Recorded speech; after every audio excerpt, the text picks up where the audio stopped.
everybody, welcome to a sort of rather late Friday Waffle. It's 20 to, or sorry, quarter to 1 on Saturday. Apologies, I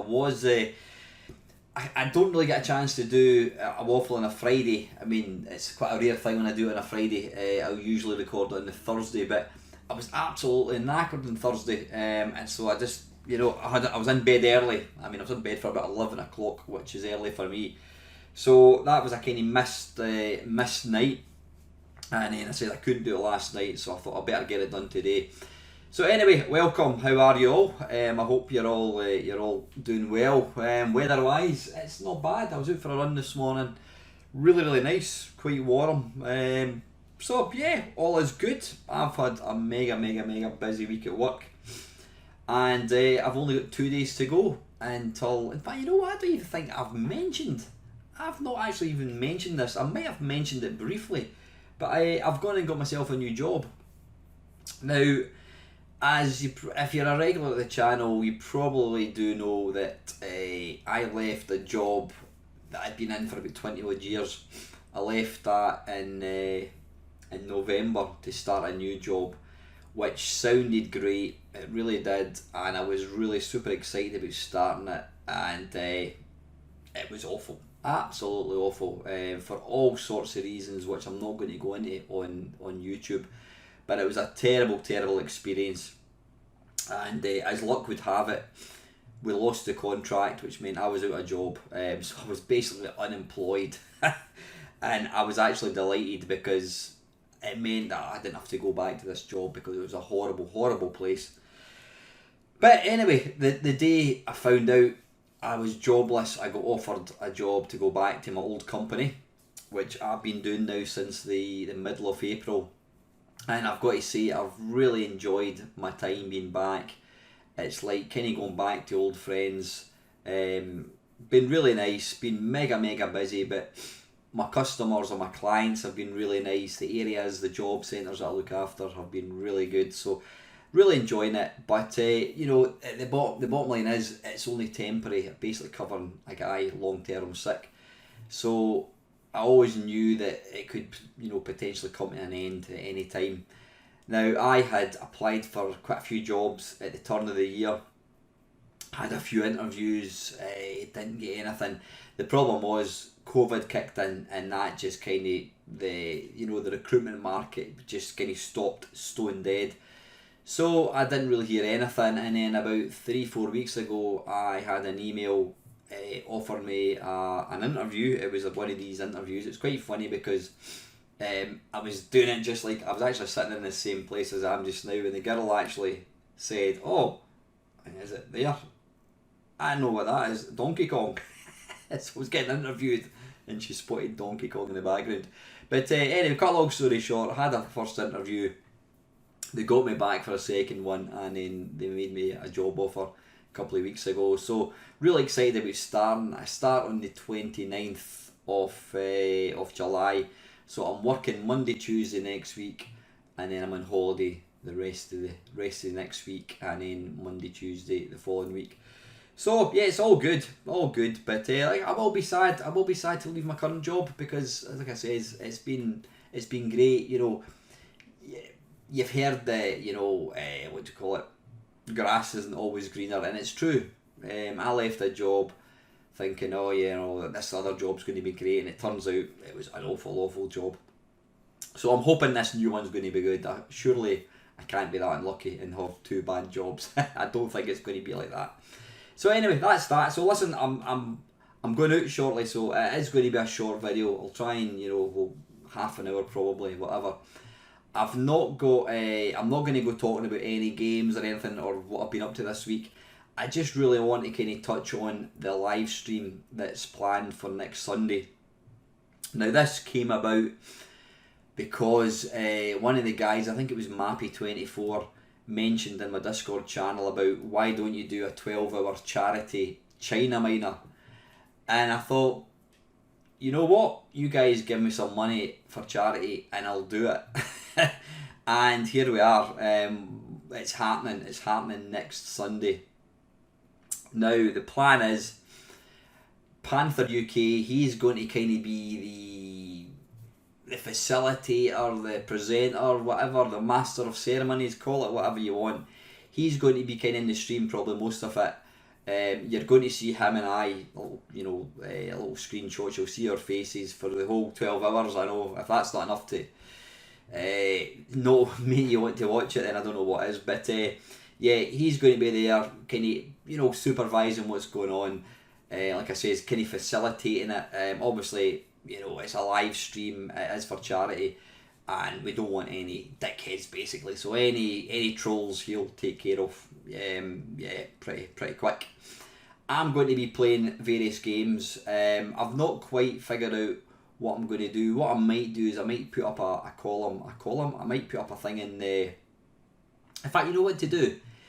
Down below of this video, if there's a particular game you want to see me have a play at, stick it down below. Any game at all, any 8-bit, 16-bit. It can be a console, it can be a SNES, it can be a Mega Drive, it can be an Electron, BBC, C64, Amstrad, whatever. If there's a particular game, even a couple of games you want to see me play, put it down below. And what we'll do is we'll need to kind of cobble together. I want to have a kind of structure so I know what I'm doing. I don't want it to be kind of random. But what we thought was, rather than having me just playing games for 12 hours, which would be a bit tedious I think for everybody, what I've done is I've contacted a few of my friends who've come on my channel in the past. Some big names. I've already spoke to them in the past, but I'm really excited. I don't want to mention at the moment anybody who's coming on, but I think I will probably post it maybe next Friday. I'll let you know. What I'll do is I'll give you a sort of schedule when people are going to come on, and so you can you'll see who's going to be appearing. I've got some really people I'm excited about speaking to again. It's going to be good. And the great thing is, because it's going to be live, it means that you guys can kind of ask questions as well. So, like I said, I'm not going to tell you too many, but at the moment I've got about 6 or 7 people who are going to be coming on at designated time slots. Hopefully I'm going to get another few friends. I have mentioned what to do is, like I said, let me know in the Discord thing if you would like to take part in this. And what we'll do is we'll give you like a 15-minute slot, and you'll be made aware of that at the time. Now the way it's going to work is, obviously the stream's going to go live at 9 o'clock next Sunday morning, and it's going to finish at 9 o'clock on Sunday night. People that are going to take part, what we're going to do is I will email the URL, or through private message on Facebook, Discord, whatever, doesn't matter. I don't want the link to be shared publicly for obvious reasons. I don't want people just jumping in, because I don't think that's really going to work. I don't want that. Yeah, so if you want to take part in this, and when I say take part, it's basically just going to be come on for 15 minutes, just have a blather. I mean, it might be people that I've never really spoke to in real life before. Give you an opportunity for me to meet you. I mean, all you guys know me really well. You see me every single week. I don't know. I know the names on YouTube, but I've never met you in real life. So it would be really nice to see people who I regard as a friend, but I've never actually seen in the flesh, so to speak. So if you want to come in for 15 minutes, let me know, and what we'll do is we'll work out a time. You'll get a time slot to come in, and then basically all you do, and when that time slot arrives, you click on the link, and then I accept you, and then you appear in the stream. So that's the way it's going to work. Yeah, like I said, I'm kind of working with Panther. What we're going to do is we're going to come on probably about 8 o'clock in the morning, and just kind of get everything set up. We want things to go as smoothly as possible, and hopefully it will. I've already started getting donations, which is excellent. As I said, I've already mentioned the 3 charities: Salvation Army, a children's sort of hospice, / respite centre, and this little sort of day centre for sort of mentally and disabled people. 3 awesome causes as far as I'm concerned. The Salvation Army, they're out there, they're out in the streets, Glasgow, on a 3 o'clock on a Saturday morning, helping people, giving people food, etc., warm clothing. What they do is, cannot be understated. So If you want to make a donation, you can either message me, I'll give you my bank details, or my PayPal account, whatever's easier. Or if you want to make an online payment, which will only go to the Salvation Army, then I will be setting up a Just Giving page. Probably, I'm planning to do that with...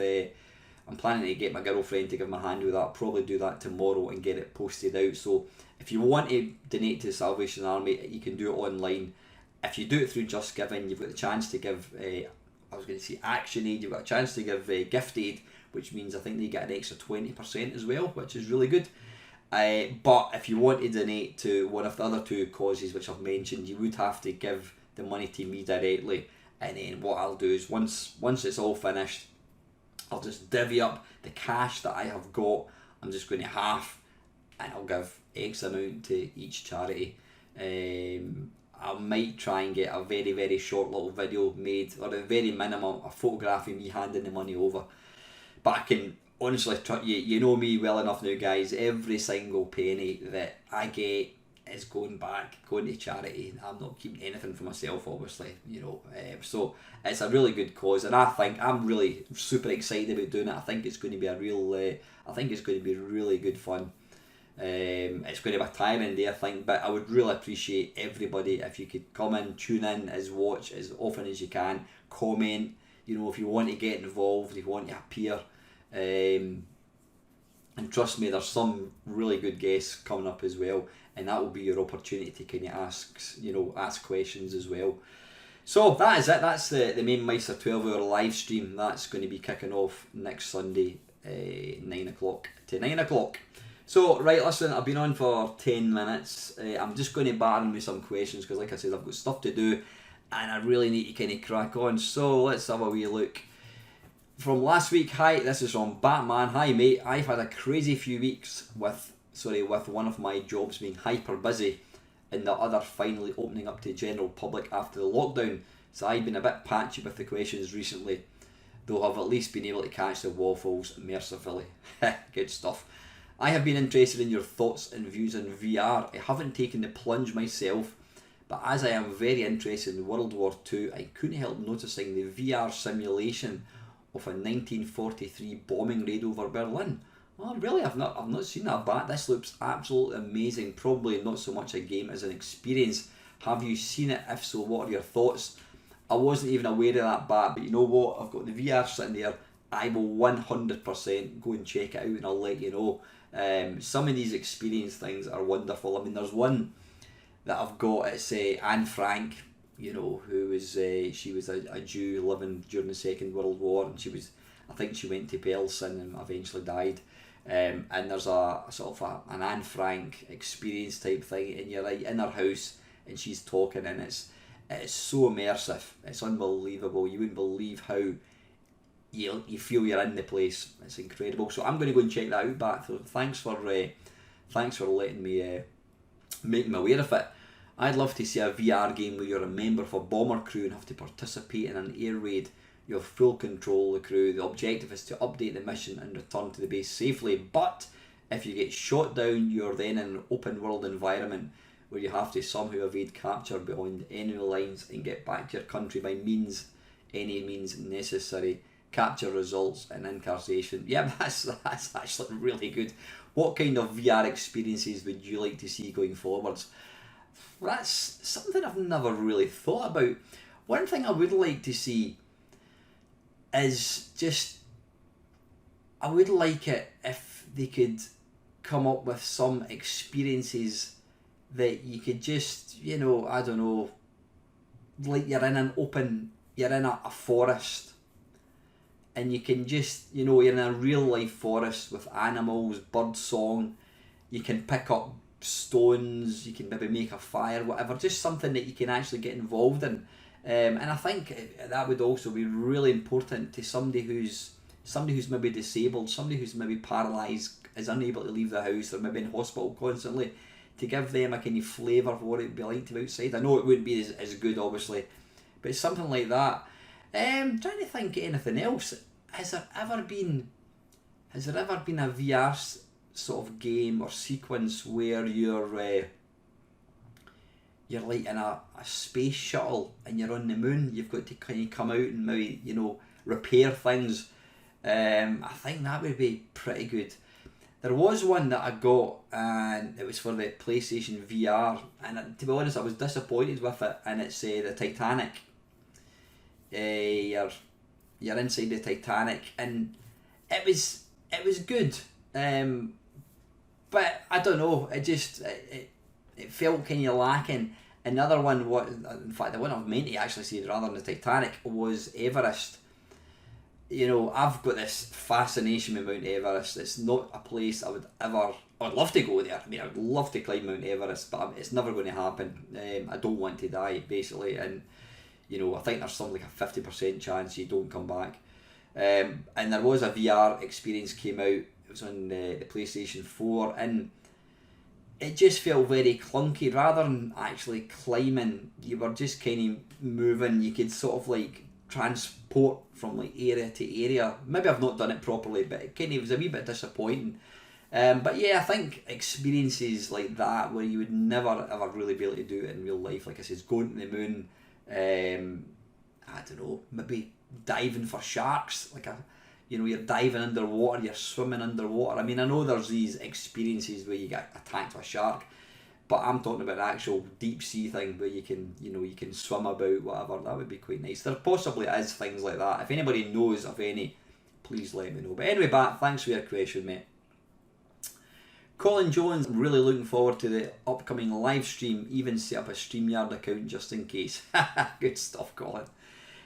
Waffle question: have you ever unexpectedly won anything in an impulse competition? I'm thinking online I've won twice, but raffles will do. If so, what is your favourite prize and why? You know what? I have never ever won anything. I've won raffle prizes like a box of chocolates, but I've never won a competition. Probably because I don't really do competitions. I've never really taken part in one at all. But no, I mean, I know my girlfriend's friend, she has won ludicrous things on competitions. She's won holidays abroad, but then she goes in for a lot of them, so I suppose if you go in for a lot of them, chances are you might win. But nah, I don't think I've ever won a competition. Pretty sad, actually. Colin just mentioned about the live stream. What I should mention is, to take part, all you need is a computer that's got a camera and a microphone. Now, if you don't have a computer that's got that, a tablet works perfectly. A tablet, iPad, Android tablet, or a smartphone, because they've got cameras, they've got phones, they've got microphones, and all we're planning to do is on the Sunday morning, those that are going to take part, those that are going to take part, I will will let you have the URL, and basically at your designated time, like I say, you just click on it, and then I'll let you in the stream. So it's dead easy. There's no software to install, anything like that at all. You don't have to set up an account or anything. So no, I'm afraid not, Colin. I can't think of anything at all. Can't think of anything at all, buddy. Wee Bob, cheers for answering my question last week. I'm still working through that 2-hour video. I'll listen along while building something. Hope your charity stream goes well when you do it. Question for next Waffle: what's the weirdest looking video game character that you can think of? Top of my head is Toe Jam and Earl. Strangest video game character that I've played. I don't know. I mean, is it Abe's Odyssey where you play this kind of alien, but I suppose there's lots of alien type games. I suppose one of the weirdest ones, most unusual, is there was a game, and I can't remember what it's called, and I need to actually dig it out. It was on the Nintendo Wii, and you basically play the part of a spider.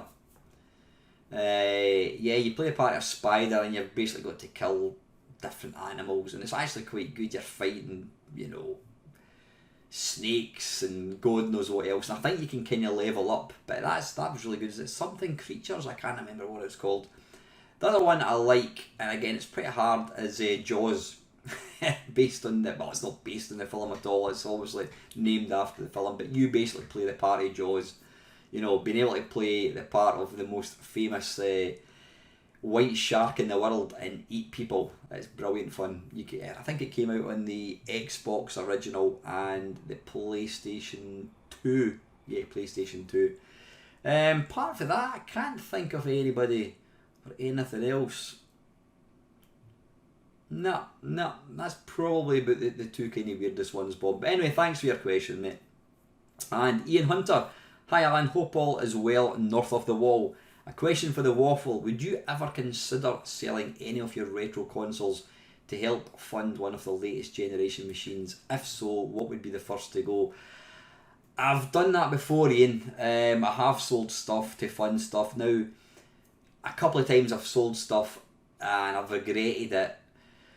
So I'm now very, very careful of the things that I sell. I mean, what did I sell? I sold my Vectrex Protector cartridge, got 200 quid for it, and I wanted, what did I want? I wanted, yeah, I think I put that towards my main cab. I kind of wish I'd kept it now, I do. The other thing that I sold, what else did I sell? I can't remember, but no, I don't think, I have been kind of downsizing. I've got stuff in that cupboard in boxes that I've never ever played. I mean, what did I sell? I sold, fairly recently I sold an A1200. I've sold quite a lot of software. I've got a few bits and pieces that I would sell, but no, I wouldn't. The stuff that I've got here, I want to keep. I don't want to get rid of it. So no, I think it's unlikely. What I may do, I mean, I want to get a PlayStation 5 when it comes out, so I probably will go back into the boxes and dig out. I mean, I've got things like Atari disc drives, and I've got all these weird kind of bits of hardware, loads of old classic joysticks. What else have I got? I mean, I've got two Philips video packs, never even used any of them, so I mean, why have I got two? I think, yeah, I bought both off my mate at the same time, so I'll probably sell one of them. I'm not going to get a great deal of money for it, but nah, the stuff that I've got I want to keep. I really don't want to. I know I would regret it. I mean I know I could probably sell, I could sell a Vectrex and my Atari 800 and probably get enough money for the PS5, but I don't want, I know I would regret it, so I'm not going to do that, because the thing about modern consoles is they do not appreciate in value. If anything, they depreciate. And, you know, I don't want to do that. So, whereas things like my Atari 800, that's only going to become worth more. The same with the Vectrex behind me, that's going to increase in value, because the older they get, the more unreliable they become. So, yeah, I'm not planning to sell anything at all, Ian.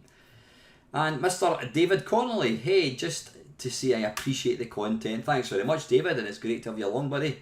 I'm a fellow Scot who has an unhealthy obsession with the C64, particularly music. Are you related to Panther UK by any chance? Anyway, I thought I might give you a laugh to know that I've been writing a software app that basically steals the whole C64 look. I won't leave a link because I don't want to appear to be advertising. Nevertheless, I've enjoyed your channel from afar for a while, and it's good to see you doing well. Listen, David, thank you very, very much for your kind comments. If you want to share, I mean, you know, listen, if you want to share it, by all means, pop the link down below. I've not got a problem with you doing that, you know, because I'll certainly download it if I can, and it's basically making it available to other people. So by all means, stick it down below. If you don't want to sell, if you don't want to kind of put it up for like public to see, then send me a message through YouTube, and you know, I would gladly have a look at it and let you know what I think. So anyway, listen, David, thanks very much for your nice comments, and I'm glad to see you're enjoying the channel. 20th Century Gaming, nice one. I can't give anything due to circumstances, but will pop in and when I can. Top man. Not a problem, Mark. Nice to hear from you, buddy. Again, I've said this before. Although we're raising money for charity, and you know, I've received a fair bit already, and it's fantastic. Absolutely no issues. If you can't afford to give anything, it doesn't matter. It does not matter. The most important thing is you support me and Panther UK for the 12 hours. If you can afford to give me a quid, then fantastic. Absolutely perfect, you know, but absolutely there is no pressure about giving anything. I know, because I mean, we get asked to give to charities all the time, you know what I mean. So absolutely no worries at all, but it'd be great to see you in, Mark. And like I says, guys, anyone that wants to take part in it, put your comment down below, or else put it in the Discord. I have got a channel for the 12-hour live stream. appearance, I think I called it. Stick your name down below. Let me know if you want to come into the stream, and we'll kind of get a little time slot for you.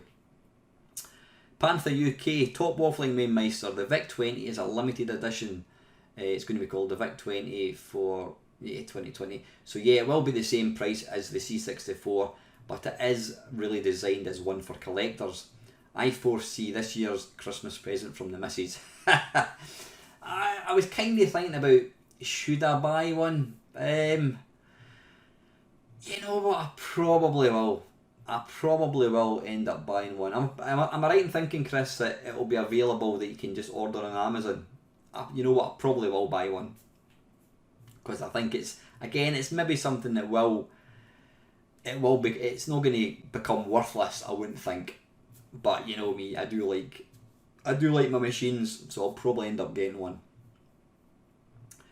For next time then, I know you only really collect what you play, but for the hardware, how much stuff do you have that still has an original box packaging? Whoa, blimey, let me think. I'm going to have to turn round. PlayStation 4, yeah, I mean, I've got PlayStation 4. I don't have a Commodore 64 box.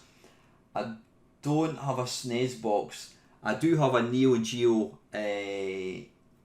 what's it called? The Neo Geo disc, whatever it's called. I've got the original box for that.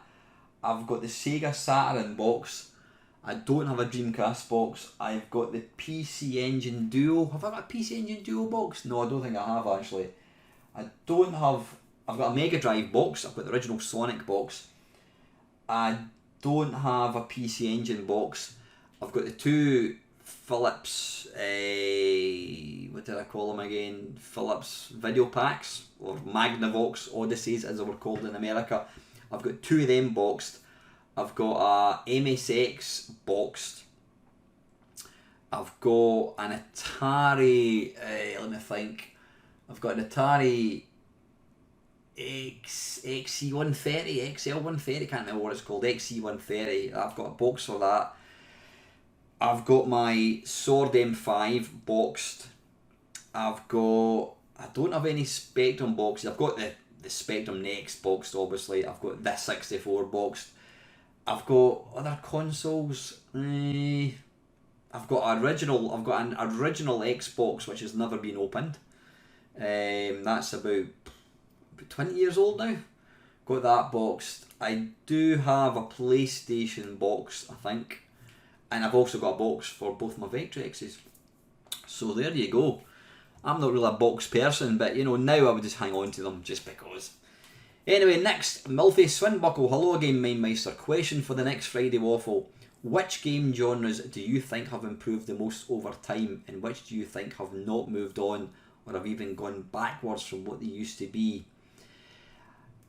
I mean, to use the word improved, I suppose we're talking graphics, you know, first person shooters. I mean, you know, obviously we've gone from Doom to Call of Duty, which just looks real.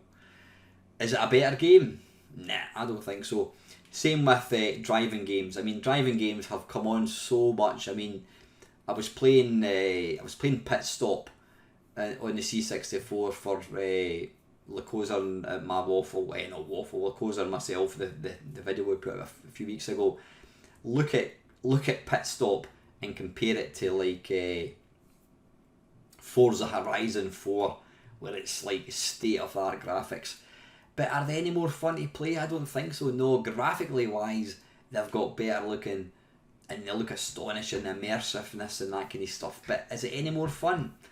I don't think it is. I really don't think it is. I don't get any more fun out of. I still enjoy playing these older games just as much as the more modern ones. Any games that have gone backwards, I would. You know what? I'm going to be controversial here, and I'm going to say football games. I loved the international soccer on the C64. I loved Emily Hughes soccer on the C64. My favourite football game of all time is Sensible Soccer. I think that's just fantastic. I don't know how many hours I must have put into that game. I played it so much. Loved it. And yet now we've got FIFA 2020.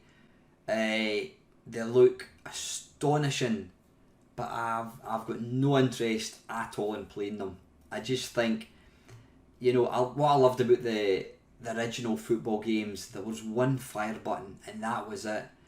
At a push, I could get away with maybe like not FIFA even, International Superstar Soccer or Pro Evolution Soccer on the PlayStation. You had like pass, shoot and tackle. But now the modern FIFA games, they've just become, there's like special moves and I just don't know. And it's like all these games now, I just switch off, when you've got to try and memorise buttons and what does each thing do. So yeah, probably football games I would say have gone backwards. I know 99% of people are going to think I'm talking absolute bollocks, but that's just a personal thing. Yeah, fantastic question. How do you see VR, if possible, integrating such genres as platformers, top-down shooters, side-scrolling games? I suppose from a VR point of view, there are a few VR games that I've got. There's one, I can't even remember what it's called again. You play the part of a little mouse and you're essentially just kind of looking and it's like a platform and this little mouse is running about and you can kind of lean forwards and look at them. So I think that's kind of where VR is going to go when it comes to platform games. What were the other ones you said? Top-down shooters. Again, it's going to be limited. I mean, you're either in the game. I mean, if you've played Polybius by Jeff Minter, you're in the game, you're controlling the spaceship. It's not really, I mean, it is three-dimensional, but you're still just moving left and right, so the movement's limited. Side-scrolling games, again, it's just going to be, I think the VR is going to be limited. You might be able to kind of lean into the screen, you might be able to, look up closer at things, you might be able to kind of look around the back of things, but I think it's going to be it's going to be limited. And personally, a side-scrolling game or a platformer, I don't know. I personally think that they should stick with 2D, these kind of games. That's the kind of viewpoint I think really need a 2D. Making it VR, I think, is just kind of, I don't know, it's just kind of, what was I going to say? They're trying to improve something that doesn't need to be improved, so. And P.S. about a part of my question for last week's waffle, artist with a capital F. I should have probably said artist spelled with a capital F, thus artist becomes fartist. You've just completely lost me there, Milfy. Anyway, listen, buddy, thanks for your questions. Ben Dust, how you doing, Ben? For the Friday Waffle, does your nostalgia for games and hardware include items you didn't own?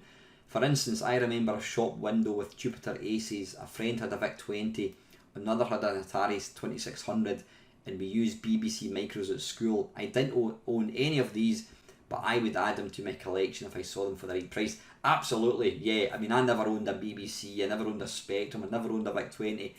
It's just about having a kind of history with them. You say seen consoles or seen computers in John Menzies' shop window, and you could never ever afford to buy them. And so the fact that I've got a wee bit more money now, and the fact that they cost a lot less, I love being able to buy these machines now. So yeah, the nostalgia for me doesn't have to be about machines that I owned, because I only really owned the C64, Amiga and Atari ST, and that was it. Everything else was what other people owned. So anyway, Ben, listen, thanks for your comments, mate. And Craig Flanagan, hi Alan, what would you think about a remake of Sensible Soccer on the Xbox with the original team who made it? Now this is a bit of a touchy subject with me. I'm a great believer. I've seen various remakes of Sensible Soccer. I mean, they made like a 3D one on the PlayStation, and it was just awful. Stick with the original. I'm going on about platform games should just stick to the original. Sensible Soccer is the same, but John Hare, who was the main, I think he was the main programmer, or was it Chris Yates? Anyway, John Hare was one of half of Sensible Soccer. He brought out a game called Sociable Soccer, and I bought the beta of that. I think I paid 20 quid for it. Now it's only a beta, and they have since, it came out on Steam, they have since stopped working it. They've stopped working it, and what they've decided to do is they're working on an app, Sociable Soccer, for an app for the Chinese market. Now what they said they're going to do is they're going to get enough, once they get enough money from the app sales, they're going to resume working on the PC Sociable Soccer. Now I'm really disappointed. I think it's disgraceful that companies should take money off you like that and then not even finish it. I'm particularly disappointed with John Hare because I always respected him. He made one of my favourite games, Sensible Soccer, Whizball, awesome game. I have lost a bit of respect for him because of that, and if I ever had the chance to speak to him, I would be asking him, why did you do that? Do you think that's right? I personally don't think it's right at all. I mean, we all hear the Kickstarters not getting funded and you end up with nothing, but to start working a game, charge people 20 quid and then just decide, oh, we're not going to work on it anymore. Really disappointed, and John here has gone through my estimations for that reason. If John, I know John does not watch my channel, or at least I don't think he does. If anybody is in touch with John here and they happen to see him, they could ask him that if they want to reply to this. I would love to know, but I just think it's really left a sour taste in my mouth, and I know there was a lot of people that were quite annoyed with that. So to answer your question, Craig, I mean, they brought out Sensible Soccer on the Xbox 360. It was basically it's a remake, but to my mind, the best version was always the original one in the Amiga, and I'm quite happy with that one. So anyway, thanks for your question, Craig. And Ox is asking, what's your Discord server name, Al? It's Mainmeister. Ray C, whatever your profession, I hope you take lunch, mate. Rather than 9 hours flat, you've got to have a break for your own sanity. I'm sure I speak for everyone when we say we'll chip in financially for your charity live stream, and Lacosa will pay extra for you to stop playing China Minor. Yeah, listen, thanks Ray. Thank you very much. I've already went on enough about the live stream. I think it's going to be really good fun. Like I says, if you've got a spare quid, by all means chuck it in, but don't worry about it at all. The most important thing is that we have fun and do it. And like I say, if you want to take part, put your comment down below or go to my Discord channel, go to the 12-hour live stream appearance section down below and let me know you want to take part, and I'll between myself and Chris, we'll work out what time it is. We're obviously trying to get the guests shoehorned in first, and then we'll pull everything together. Nick Sherman, I think a lot of games ended up looking a bit brown because if you wanted to use brown anywhere, i.e. for the ground, and weren't doing high-res characters, it had to be one of your two multi-choice colour choices. It would be a bit of a waste to just use the brown and mud tiles, so it ends up getting used in other places for shading. In addition, the C64's red colour is pretty washed out and not far off a brown itself. Panther UK has done a really good video proving that the C64 is not all about browns. It does do other colours. And lastly, Delboy3K1, I don't raise questions, sorry, I just can't think of them, but I do offer opinions. I believe Cutesy was big because of Japan, always looking for mascots that raise the portfolio of a game. On top of this, Cutesy raised the game with colours and bright images. I don't know of many subdued Cutesy games, so the graphic effort seemed to be raised a bit from 1985 onwards. All of this in my opinion only. As for hard as nail games turned cutesy which were crap, I can't think of many myself. Even Parodius works in certain levels, but I can only play Contra and not Probotector or whatever it's called. I much prefer men over robots. Yeah, I prefer killing men rather than robots. I do know the difference between killing men in real life and games, but yeah, I'm a bit like that as well. That's my waffle over. Back to the Live Aid documentary that's on as this is Saturday. Good stuff. Anyway, listen guys, I'm going to get going. Thanks to all your support as always. I will be along tomorrow night. We're doing a Superior Software live Friday live Sunday stream, usual time 7 o'clock until 9 tomorrow night, so hopefully you can join me then. And it says I will catch up with you guys later on next week, and I hope to catch up next Sunday for the live stream. So as always guys, Thank you very, very much for watching.